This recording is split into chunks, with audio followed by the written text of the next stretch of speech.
Hello मेरे प्यारे बच्चों, कैसे हैं आप सब। होप आप सब बहुत ही बढ़िया होंगे एंड आप लोगों की पढ़ाई भी बहुत ही ज्यादा जबरदस्त तरीके से चल रही होगी। First of all I am requesting to all of you that please don't skip the video.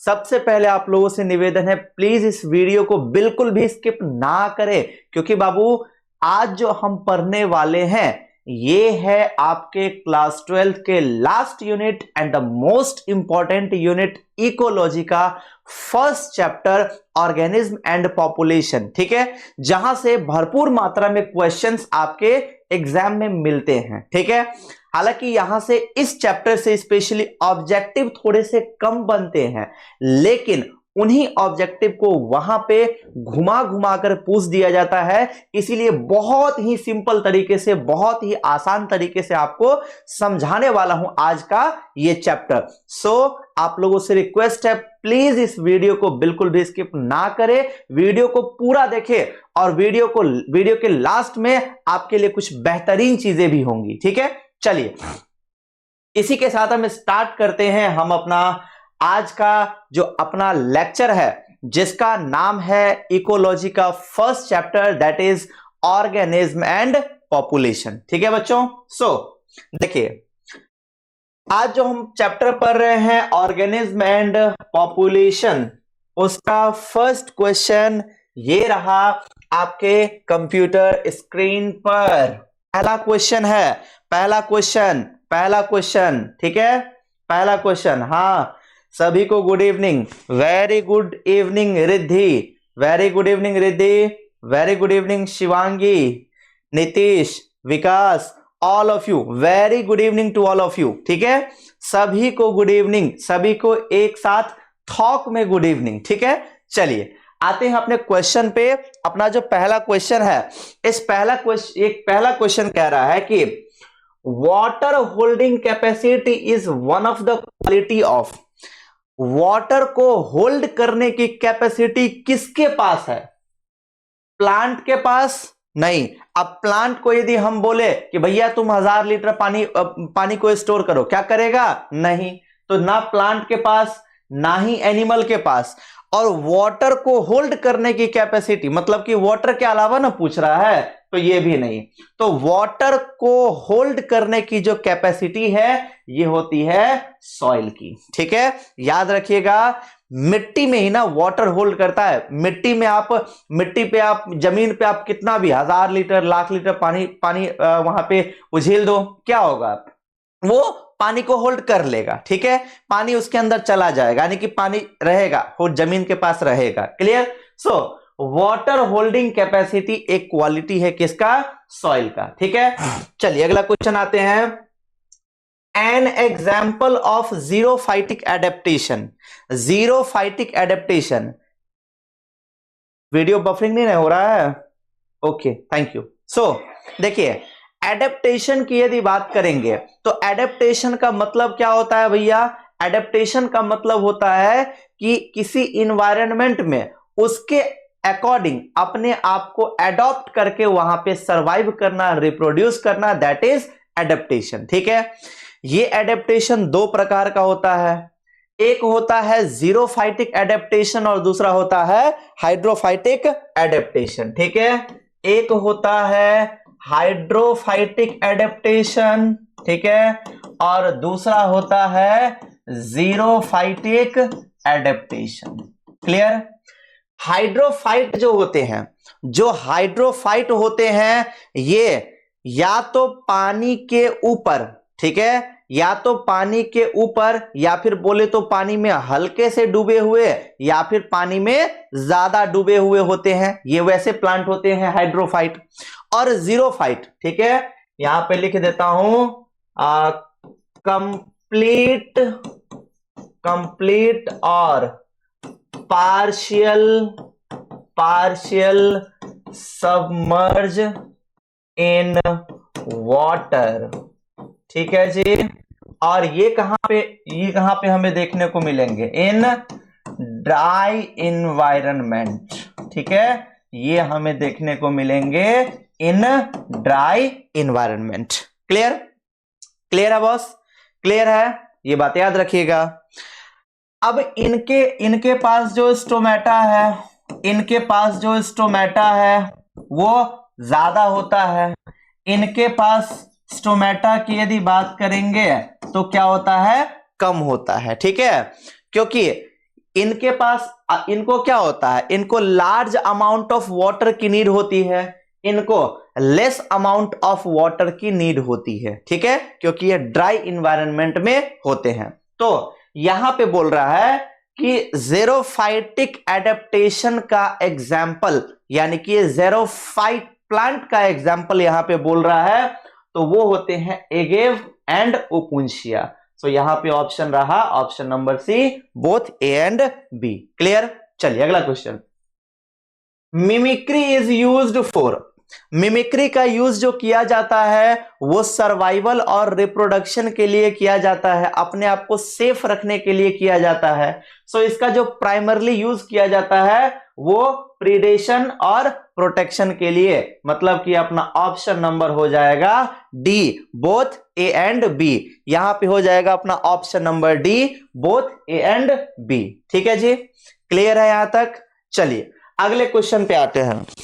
Mutualism occurs between, mutualism इनमें से किन के बीच होता है? ठीक है, यहां पे बोल रहा है कि जो म्यूचुअलिज्म है, जो म्यूचुअलिज्म है वो इनमें से किन के बीच में होता है। ठीक है, यहां पे बोल रहा है कि जो म्यूचुअलिज्म है वो इनमें से किसके बीच होता है। देखिए बच्चों, सबसे पहली बात समझिए आप, इस चैप्टर में मैंने आप लोगों को पढ़ाया हुआ था, इस चैप्टर में मैंने आप लोगों को पढ़ाया हुआ था इंटरैक्शन, राइट? इस चैप्टर में जो मैंने आप लोगों को पढ़ाया हुआ था वो था इंटरैक्शन। ठीक है जी, इंटरैक्शन। कैसा इंटरैक्शन?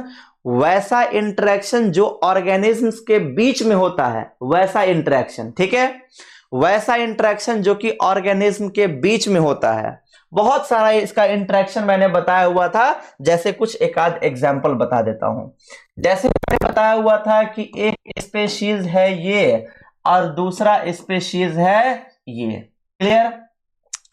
अब यदि हम बात करेंगे म्यूचुअलिज्म की, म्यूचुअलिज्म की यदि बात करेंगे, म्यूचुअलिज्म फेसबुक पे आपको लिखा हुआ मिलेगा ना, म्यूचुअल फ्रेंड, मतलब दोनों का फ्रेंड, मतलब कि दोनों का प्रॉफिट, मतलब कि ये ऐसा इंटरैक्शन होता है जिसमें इसका भी प्रॉफिट होगा और इसका भी प्रॉफिट होगा। ठीक है, क्लियर?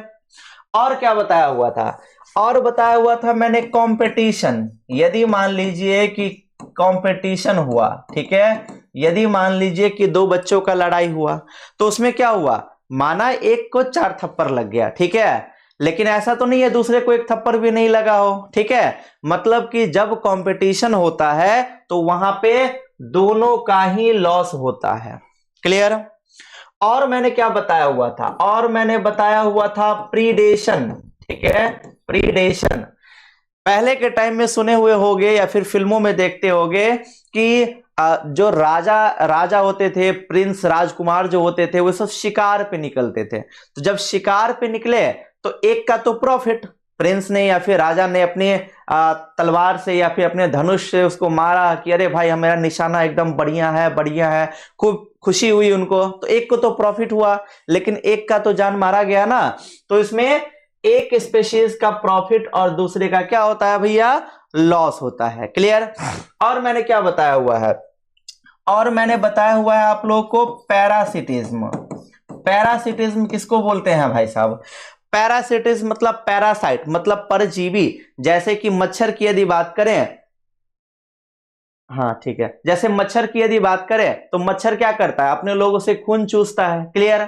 तो वो तो प्रॉफिट में है, लेकिन अपने लोग क्या है, लॉस में है। ठीक है, तो एक प्रॉफिट में और एक लॉस में। ठीक है, उसके बाद मैंने क्या बताया हुआ था? उसके बाद मैंने बताया हुआ था कॉमेंसेलिज्म, राइट? कॉमेंसेलिज्म। कॉमेंसेलिज्म में मैंने आप लोगों को क्या पढ़ाया हुआ था? कॉमेंसेलिज्म में मैंने आप लोगों को पढ़ाया हुआ था एग्जाम्पल के तौर पे। बहुत सुंदर, देखिए जहां पे आपको बेस्ट समझना हो वो आप समझते हो एग्जाम्पल के थ्रू। ठीक है, तो इसमें मैंने क्या समझाया हुआ था? अब मान लीजिए कोई विद्यार्थी ऐसा है जो कि जिसको बिल्कुल भी पढ़ने में मन नहीं लग रहा है, ठीक है, लेकिन वो टाइम टाइम पे अपने टीचर को फीस दे रहा है। तो टीचर तो यहाँ पे प्रॉफिट में है, लेकिन बच्चा क्या है, लॉस में भी नहीं है। वो उसको कोई इफेक्ट नहीं हुआ, क्योंकि कमाई उसकी थोड़ी ना है, कमाई तो उसके मम्मी पापा की है। क्लियर। और एक है एमेंसेलिज्म।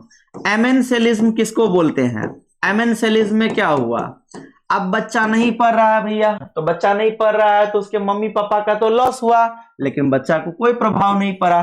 तो ये इंटरेक्शन मैंने बताया हुआ था, ठीक है।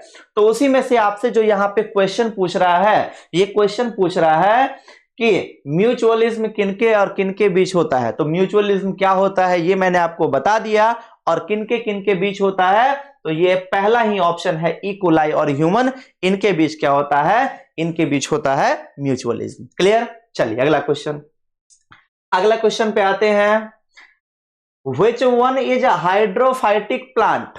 मतलब कि देखो, जीरोफाइटिक ओपुंशिया गिव था, बचा क्या था, ट्रैप। तो यहां पे ये वाला जो होगा ये है हाइड्रोफाइटिक प्लांट, ठीक है।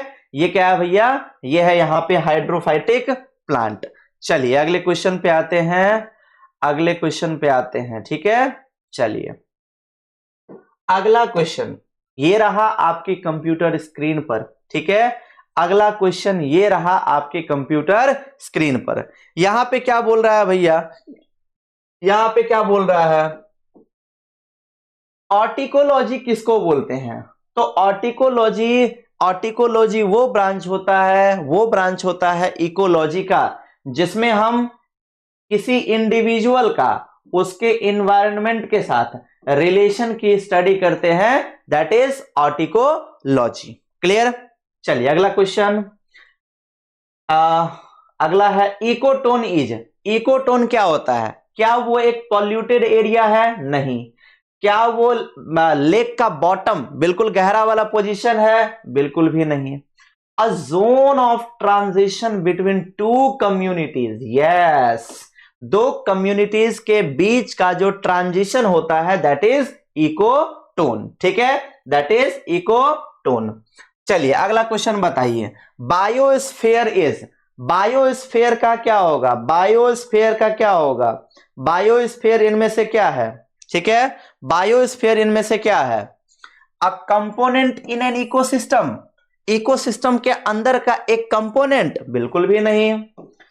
Composed of plant present in the soil, जो सॉइल में जो प्लांट प्रेजेंट होते हैं, क्या वो बायोस्फीयर है only? No. Life in the outer space, बाहर की दुनिया में जो लाइफ है वो? बिल्कुल भी नहीं। So composed of all living organism, जितने सारे लिविंग ऑर्गेनिज्म है ना, उन सबको मिलाकर के यहां बोला गया बायोस्फीयर, ठीक है। क्लियर है। चलिए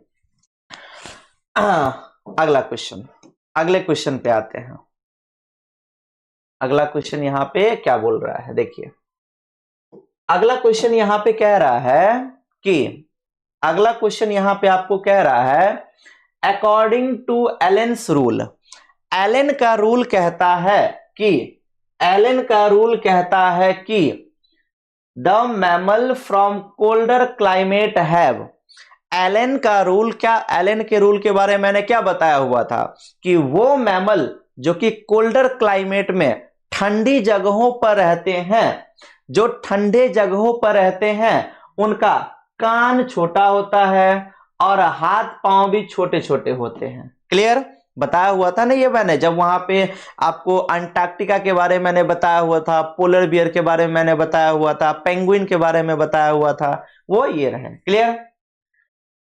salt concentration of the sea measured in part per thousand is, यानी कि साल्ट का जो कंसंट्रेशन को मेजर किया जाता है, यानी कि सैलिनिटी को, जो किसी समुद्र के सैलिनिटी को, यानी कि नमक की मात्रा को जो मेजर किया जाता है पार्ट पर थाउजेंड में, वो कितना होना चाहिए?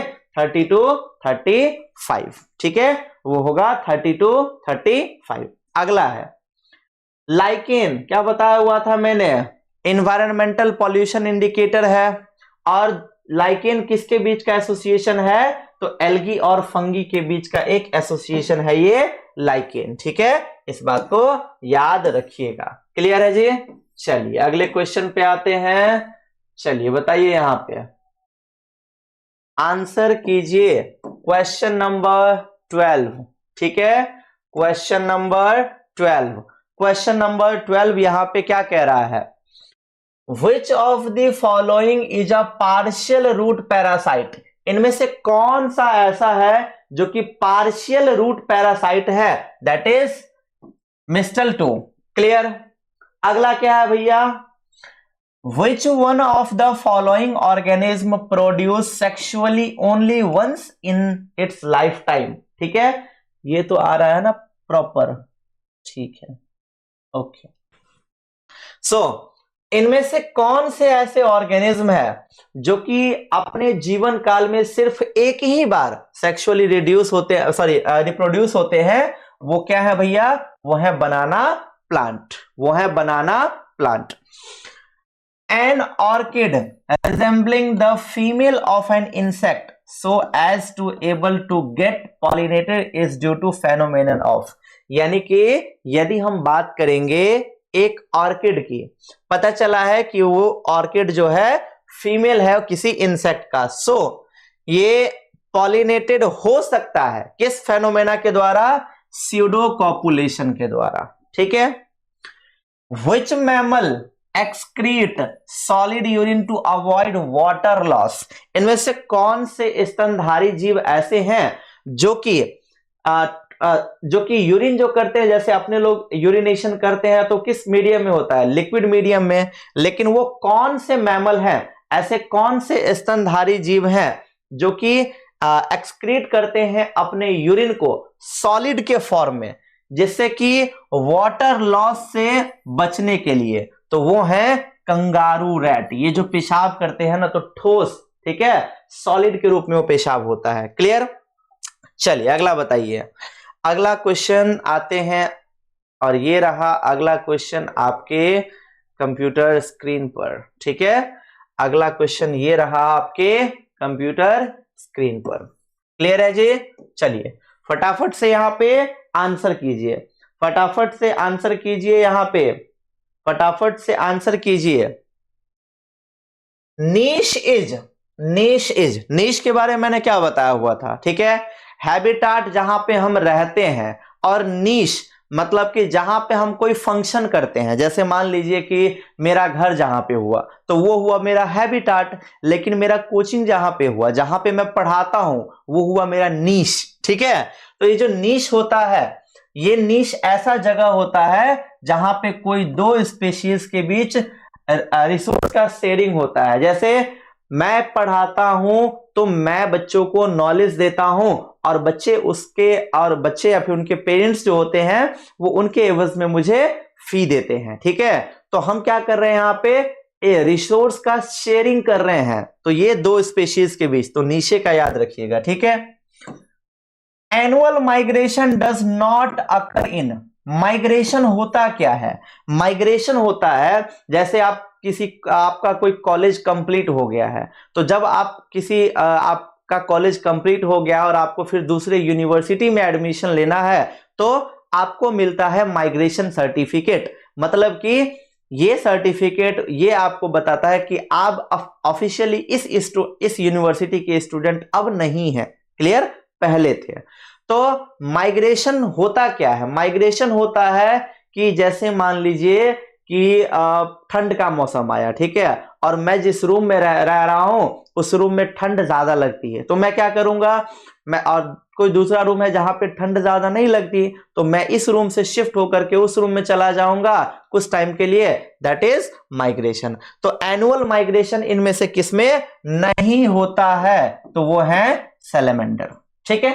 चलिए, praying mantis is a good example of camouflage, जो अपने आप को प्रोटेक्ट करते हैं, जिस घटना को कैमोफ्लेग बोला जाता है। Animal undergo inactive stage during winter it is called. बहुत से ऐसे एनिमल होते हैं जो कि ठंड के दौरान अपने आप को वो ठंड के दौरान इनएक्टिव स्टेज में चले जाते हैं। ठीक है, तो उस स्टेज को क्या बोला जाता है भैया, तो उस स्टेज को बोला जाता है हाइबरनेशन। क्लियर। ठीक है। चलिए अगला क्वेश्चन यहां से आप लोग आंसर कीजिए, क्वेश्चन नंबर 20। क्वेश्चन नंबर 20 का आप लोग फटाफट से आंसर कीजिए। क्वेश्चन नंबर 20 का आंसर कीजिए। Question number 20, soil transport by air is, air के द्वारा सॉइल जो ट्रांसपोर्ट होता है वो इयोलियन में। Clear? Warm blooded animal of cold climate have small extremities, this was stated by, जो वार्म ब्लडेड एनिमल होते हैं वो क्या करते हैं, वो अपने वो ठंड के मौसम में उनकी जो एक्सट्रीमिटीज होती है वो छोटी छोटी हो जाती है। जैसे अभी मैंने बताया था ना कि एलन बताए थे, एलेन्स रूल के अकॉर्डिंग एलन बोले हुए थे कि जो कोल्डर क्लाइमेट में रहने वाले जो जीव हैं उनका क्या होता है, उनका हमें कान छोटा छोटा मिलता है, हाथ पैर लिम्स छोटे छोटे मिलते हैं। तो ये किनके द्वारा दिया गया था? ये दिया गया था एलन सर के द्वारा। ठीक है, ये दिया गया था एलन सर के द्वारा। क्लियर है? क्लियर है यहां तक? चलिए अगले क्वेश्चन पे आते हैं, अगले क्वेश्चन पे आते हैं। ठीक है, बताइए फटाफट से बताइए क्वेश्चन नंबर 22 का आंसर। क्वेश्चन नंबर 22 का answer, excessive aerenchyma is characteristic feature of, सबसे ज्यादा एरेनकाइमा किसमें प्रेजेंट होते हैं? ये हाइड्रोफाइट्स के अंदर। Clear? Which plant is found in mangrove zone, mangrove zone में इनमें से कौन से प्लांट पाए जाते हैं? राइजोफोरा। ठीक है, राइजोफोरा। यहाँ पे मैंग्रोव वाले रीजन में कौन से प्लांट पाए जाते हैं? तो वो राइजोफोरा। ठीक है, अगला, फंक्शनल एस्पेक्ट ऑफ हर species with reference to its place of occurrence is called, जहां पे फंक्शनल एस्पेक्ट, किसी स्पीशीज का फंक्शनल एस्पेक्ट जहां पे वो कोई फंक्शनिंग करता है, अभी बताया था ना वो क्या होता है? इकोलॉजिकल नीश होता है वो। ठीक है, वो होता है इकोलॉजिकल नीश। ठीक है जी, चलिए आइए यहां पे और आंसर कीजिए क्वेश्चन नंबर 25 का। फटाफट से आइए यहां पे और आंसर कीजिए क्वेश्चन नंबर 25 का। ठीक है, क्वेश्चन नंबर 25 का आप लोग आंसर कीजिए। यहां पे क्या बोल रहा है भैया? तो यहां पे भाई साहब बोल रहा है शंकिन स्टोमेटा। ठीक है, शंकिन स्टोमेटा इनमें से हमें किसमें देखने को मिलता है? जिसमें स्टोमेटा बहुत पतला होगा। बहुत पतला स्टोमेटा क्यों होगा? जिससे कि वाटर लॉस को प्रिवेंट कर सके। और ऐसे कौन थे? तो भैया ऐसे थे हमारे ज़ेरोफाइट्स। ठीक है, और ये क्या होते हैं? ये होते हैं एडेप्टेड टू ड्राई इन्वायरमेंट। ठीक है, adapted to dry environment.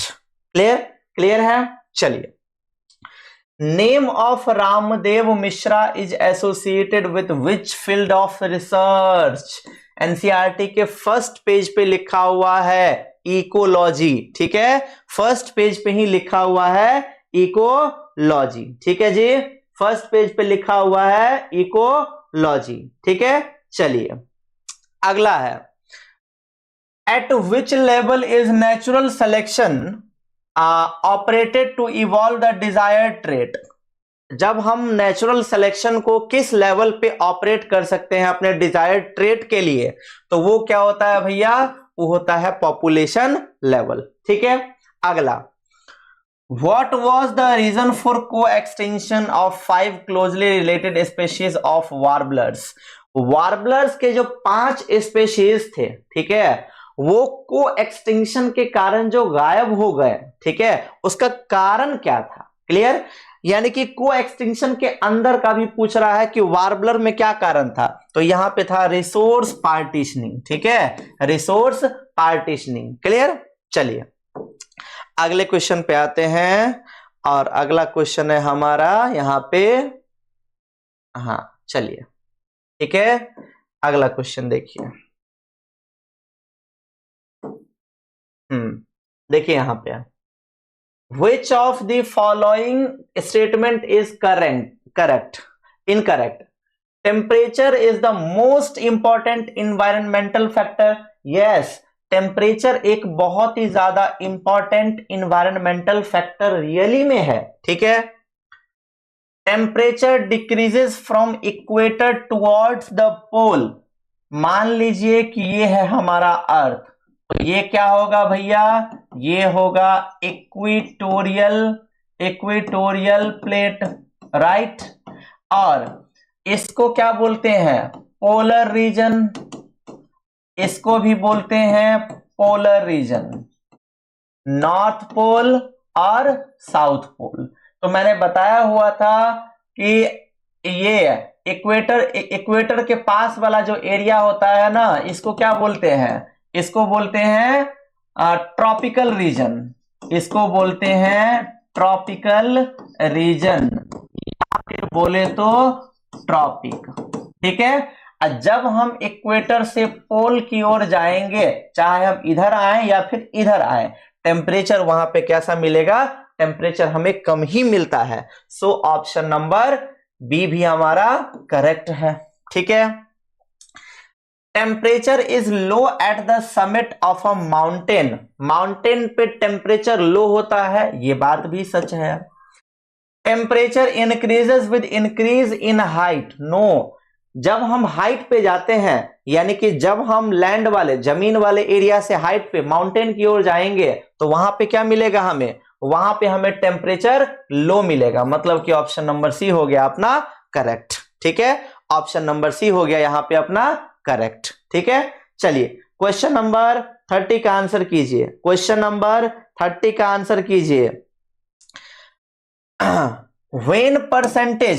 When percentage of individual of pre reproductive and post reproductive phase is decreasing, ठीक है। मतलब कि यहां पे क्या बोल रहा है, यहां पे बोल रहा है कि प्री रिप्रोडक्टिव, रिप्रोडक्टिव और पोस्ट रिप्रोडक्टिव, ये क्या हो रहा है, डिक्रीज हो रहा है। मतलब कि हम यदि बात करेंगे, मतलब कि हम यहां पे बात करेंगे, ठीक है, मतलब कि हम यदि यहां पे बात करें तो प्री रिप्रोडक्टिव डिक्रीज हो रहा है, ठीक है।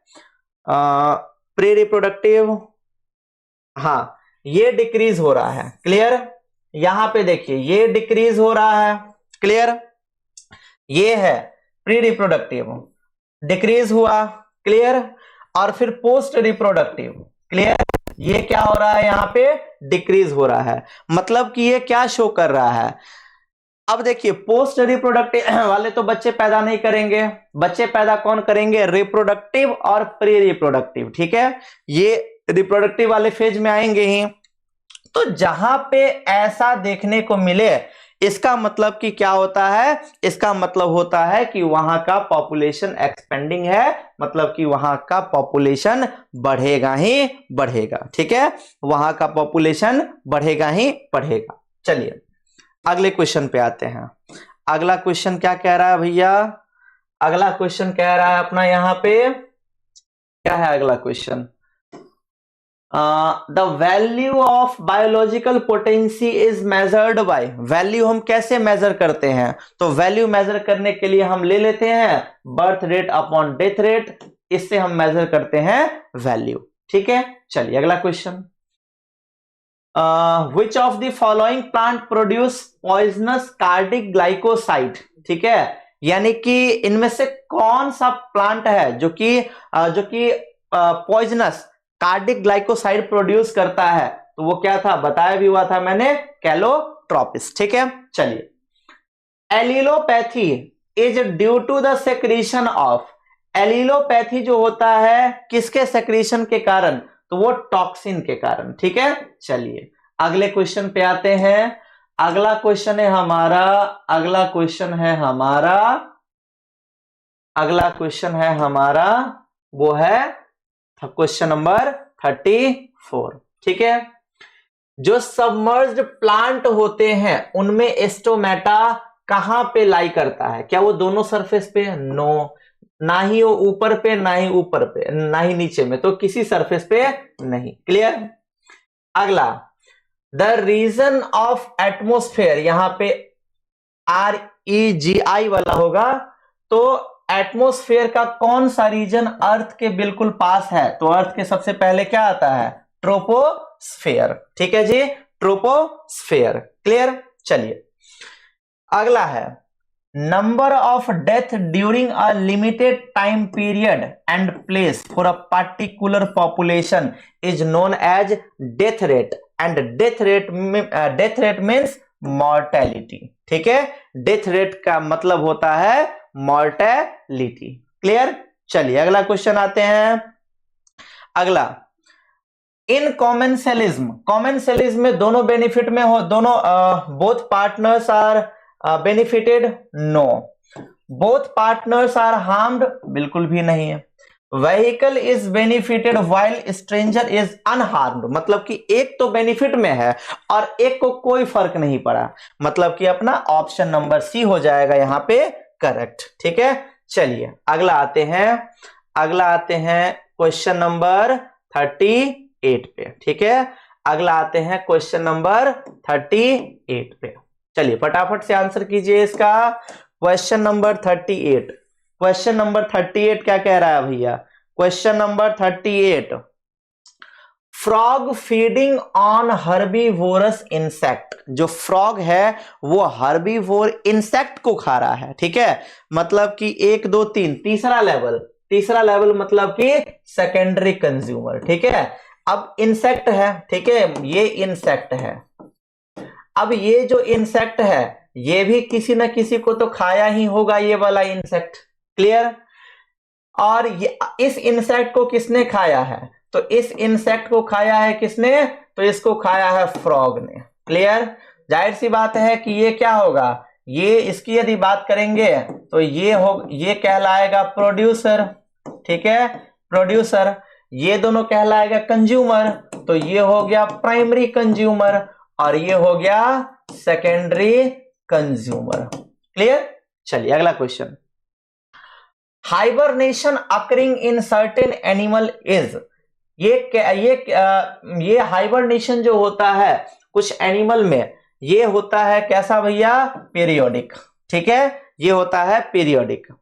अगला, loss of relative biological equilibrium is due to. जो बायोलॉजिकल एक्विलिब्रियम है, जो संतुलन होता है, ये इसका लॉस होता है किसके कारण? टेम्परेचर इंक्रीज और डिक्रीज के कारण? बिल्कुल भी नहीं होगा, क्योंकि कुछ जगह ऐसे हैं जहां पे टेम्परेचर ज्यादा है, कुछ कम है, कुछ जगह ऐसे हैं जहां पे कम है, बट फिर भी वहां के लोगों का जो इक्विलिब्रियम है बिल्कुल परफेक्ट है।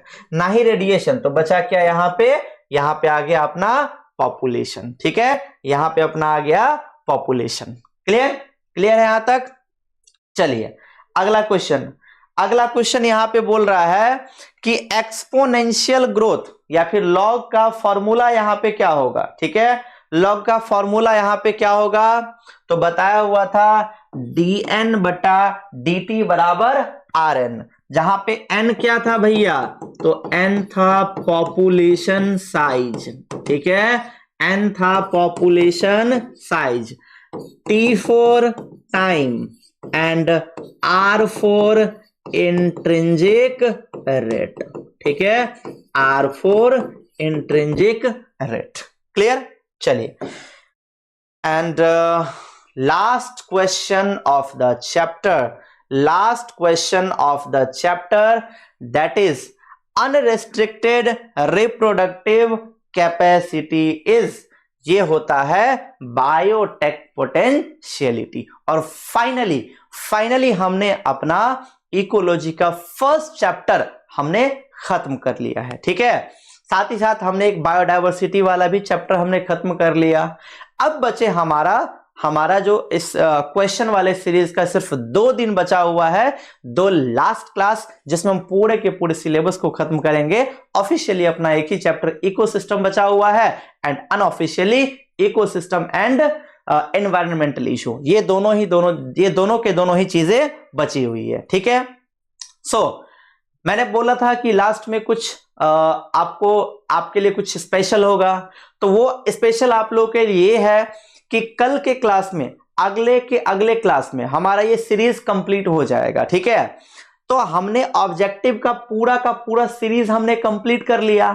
अब जब हमने ऑब्जेक्टिव का अपना पूरा का पूरा सीरीज कंप्लीट कर लिया, तो अब करेंगे क्या भैया, अब करेंगे ऐसा कि हमने सिलेबस का तो पूरा ऑब्जेक्टिव कर लिया, अब हम उठाएंगे PYQ, ठीक है, यानी कि हर एक साल का क्वेश्चन कोशिश करेंगे कि नेक्स्ट 10 इयर्स का, ठीक है, क्वेश्चन ले एटलीस्ट, बट एटलीस्ट जो है एटलीस्ट 6 इयर्स का क्वेश्चन जरूर डिस्कस करेंगे, ऑब्जेक्टिव एंड सब्जेक्टिव बोथ, ठीक है।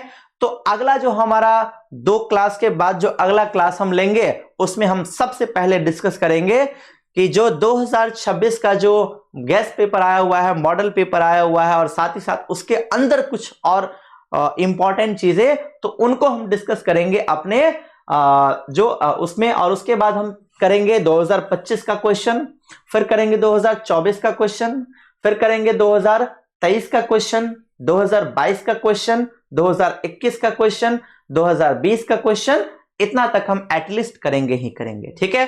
तब तक के लिए अलविदा लेते हैं, मिलते हैं अपने अगले क्लास में। जिन बच्चों ने अब तक चैनल को सब्सक्राइब नहीं किया है, फटाफट से चैनल को सब्सक्राइब कीजिए, वीडियो को लाइक कीजिए, और वीडियो के लास्ट में एक प्यारा सा कमेंट जरूर कर दीजिएगा, ठीक है। Thank you guys, good evening, शुभ रात्रि, मिलते हैं अपने अगले क्लास में, धन्यवाद।